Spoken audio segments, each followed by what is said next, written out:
Dans le podcast Addiction, du médecin Laurent Calica, Louis Bertignac s'est confié sur son addiction aux drogues, notamment à l'héroïne. C'était des toutes petites quantités, parce que j'avais quand même peur que ça m'abîme, a-t-il avoué.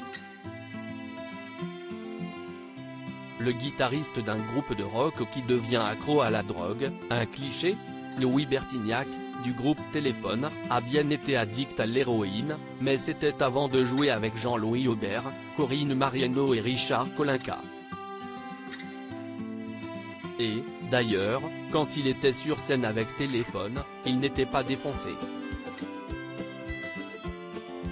Dans le podcast Addiction, du médecin, psychiatre et addictologue Laurent Calica, Louis Bertignac a expliqué qu'il avait découvert la drogue, ou plutôt les drogues, au lycée, dans les années 1970.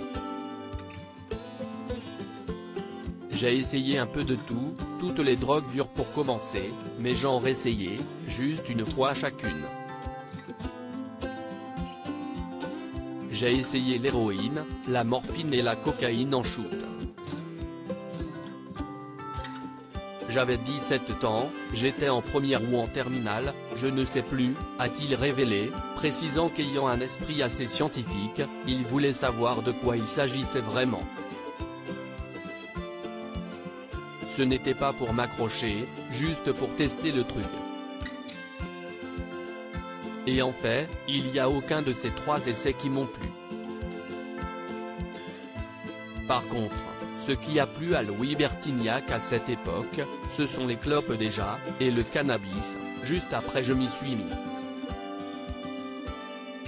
C'était habituel. J'allais chez les potes, on fumait un pétard. C'était devenu une habitude, a-t-il révélé.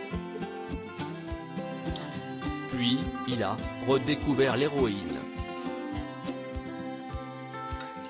C'est un copain qui m'a fait découvrir l'héroïne en suivant et avec des petites doses.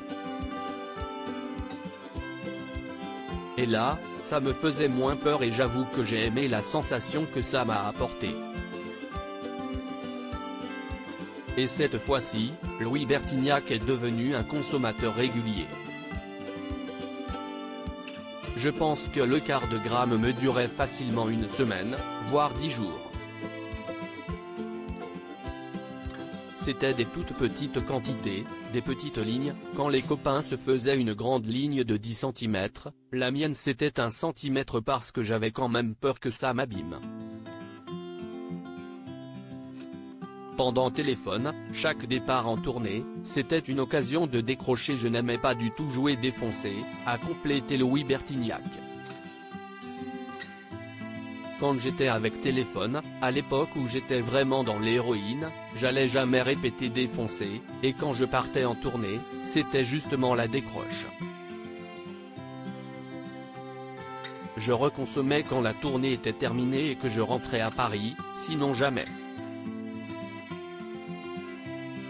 Et Alex de Carla Bruni de préciser, pendant Téléphone, chaque départ en tournée, c'était une occasion de décrocher. Alors pendant les 2-3 premiers concerts, je suais beaucoup et j'étais un peu fébrile, comme quand on décroche. Le guitariste a fini par arrêter l'héroïne, mais aussi la cigarette et le cannabis. Aujourd'hui, il ne fume plus que la cigarette électronique.